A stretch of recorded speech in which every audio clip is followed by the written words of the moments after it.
All right, it's blowing northwest, west-northwest, about 20 miles an hour. It's a pretty windy day out here on the beach. Not much I can do out of the kayak or from a boat. So I got myself some live shrimp in here. Let's try to shake it up a little bit. It's been some cold fronts, so maybe we can catch something interesting with live shrimp right here. Typical late winter roller coaster weather. Where I live in southeastern North Carolina, you can really go from 80-degree weather down to 35 in a day or two. So, all right, so I've got 2 live shrimp out there. Let's see if they catch anything. All right, I got a small skate on that live shrimp. Let's see if we get anything on this one. If we get covered in these things, we gotta move. All right, this one right here. Well, put these on the other set rigs, the chunks, so we'll see. This thing wasn't moving at all. Whatever this is did not move one bit until I started hitting the reel. I'm guessing that's a skate then. Won't seem to matter. 5 shrimp, no shrimp. All right, I'm on my second drop. I've got some dead shrimp that got harassed by those stingrays. We're gonna chunk them up and put them here. Got 2 new fresh live shrimp right here. Let's see if they get any bites right now.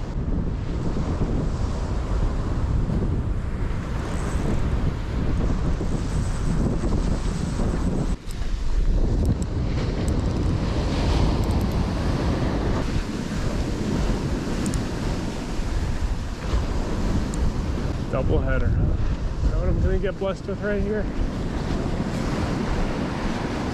Something happened here.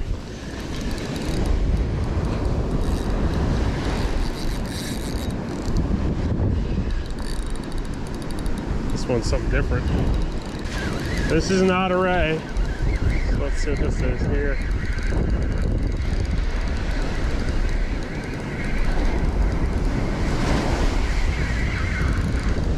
Nice whiting. Okay.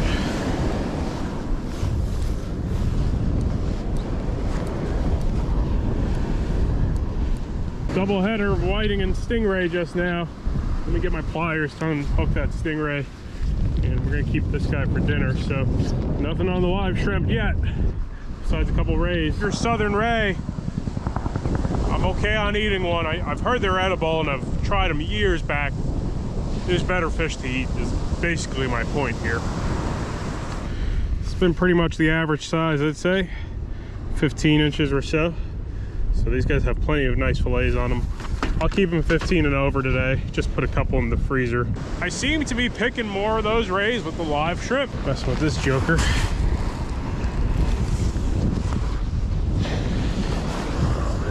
Maybe I can get lucky, catch a little break here. I got a fish on there. That doesn't look quite like a skate, but it could be.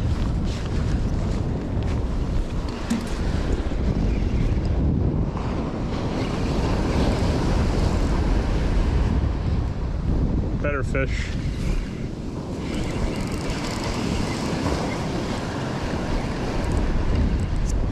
Pretty close in with this one, so let's see what we got. The end of our line.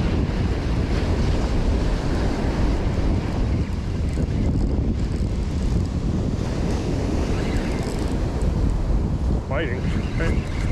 Oh-hoo! Number 2 of the season. Look at that. Another Pompano, baby. Another Pompano. Early. Good old early season Pompano. Sweet. This is, can't believe we got 2 now this week. Wow.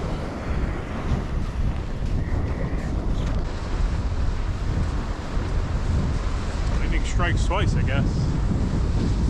Just gotta be the right Guggen at the right spot. That was really close in, so let me bring my other rods and stuff much closer then. All my fish I bleed out. It definitely makes them taste a lot better. We don't have a minimum size of Pompano in North Carolina, so as long as they got a fillet, I'll keep them usually. It seems like the cut shrimp's doing better than the live shrimp, but I still want to keep one live shrimp out there. I feel like eventually I might get a nice dividend with that.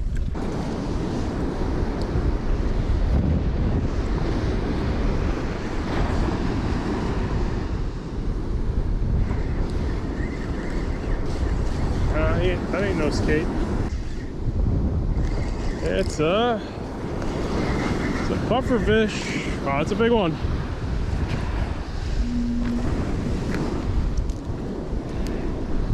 But these guys are pretty good to eat.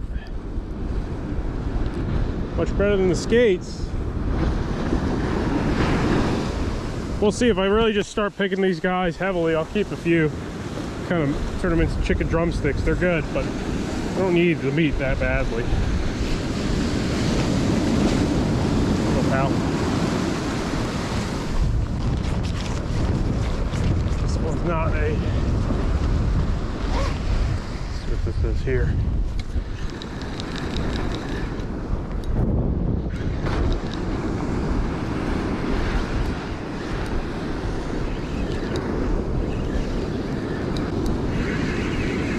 Smaller whiting.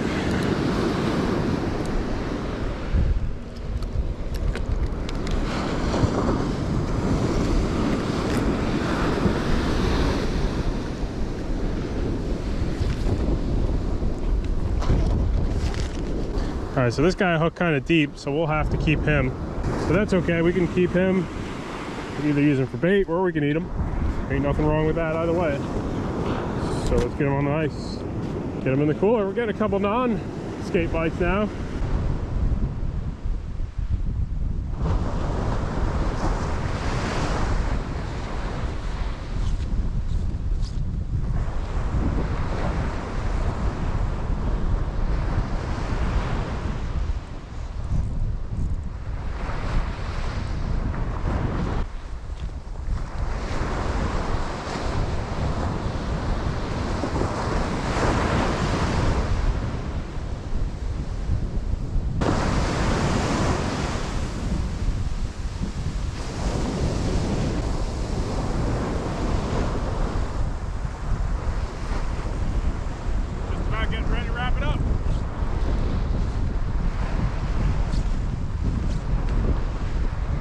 Getting ready to wrap this one up and got a good bite here. Been a tough day, man.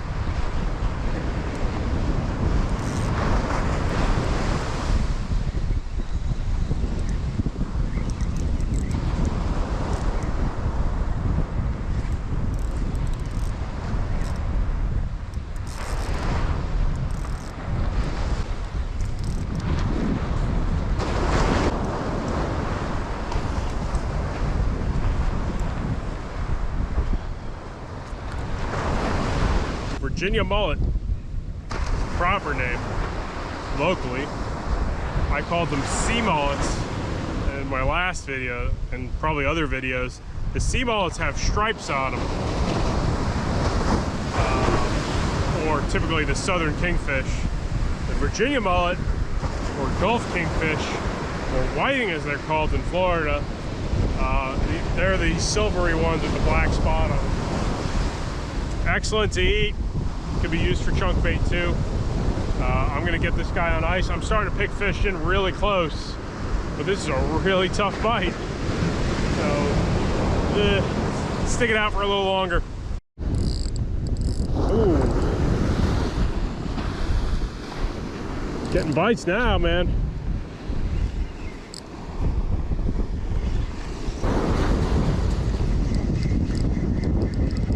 Nice, that's a good one right here.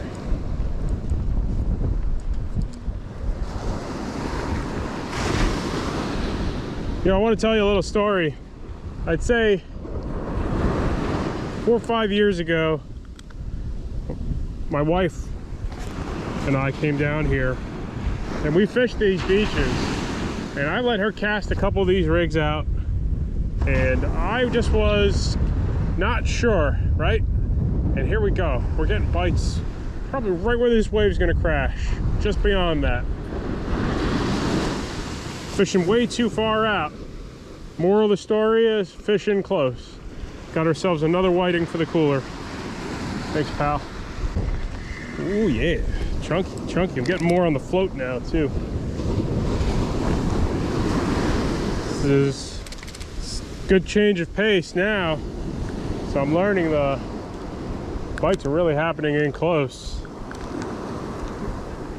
So really, I'm gonna put this one back. I'm gonna put this one back. But all these bites are right here. Made a big mistake, wasted a lot of time fishing just a little too far out on that outer bar. But most of these bites are coming in right about here. I was fishing way too far out. I'm getting bites as soon as I'm out of the skate zone. I might have to wait a while for a bite. I feel like it's my big mistake, casting too far out. I think it's a lot of people's mistakes. See, the thing is, sometimes it calls for going out there. It's like trying to figure out when. Oh, I got a fish on there.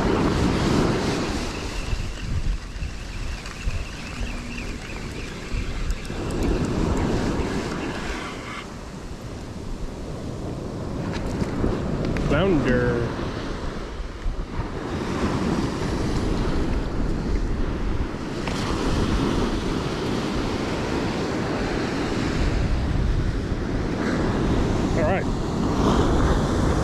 So this particular flounder is a summer flounder.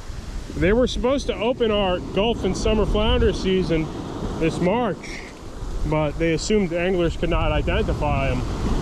And you can see all the oscillated spots on this guy. So we were supposed to have a spring flounder season for the Gulf and summer varieties. That was closed. Short answer is politics.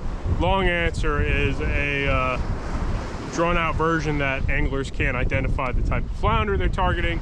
For the most part, I don't think I've seen a southern flounder in the ocean in March.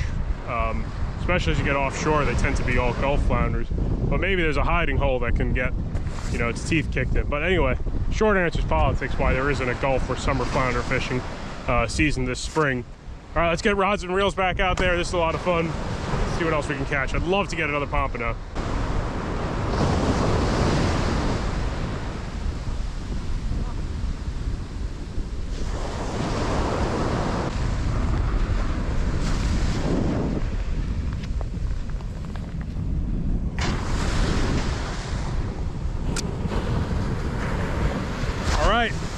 I just got poked by a super sharp barb from this teeny tiny stingray. He got me.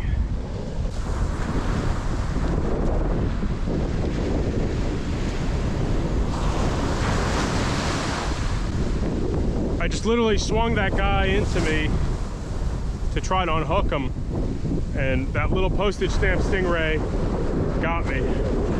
Wow, that one really hurt.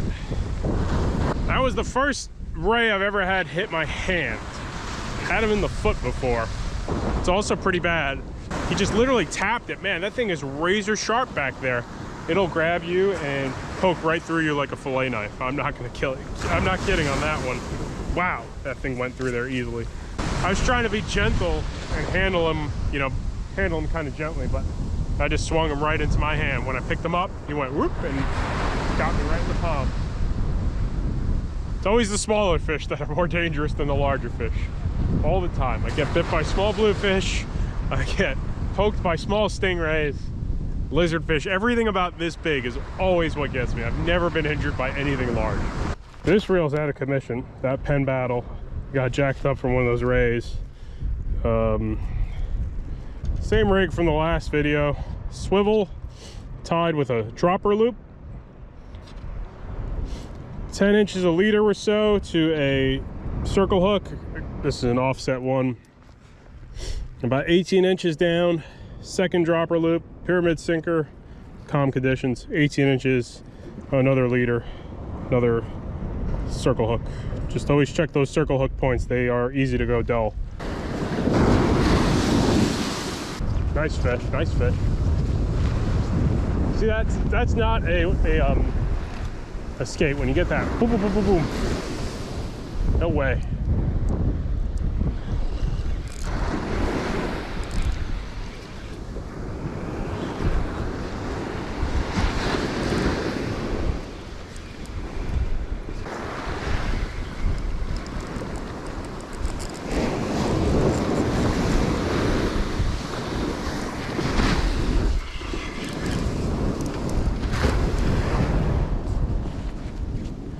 Nice. right here.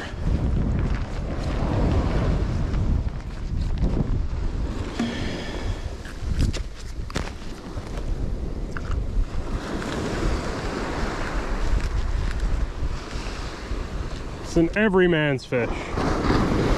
Fish for every man. These whiting, delicious fish, great to eat. All right guys, I'm gonna pack it in.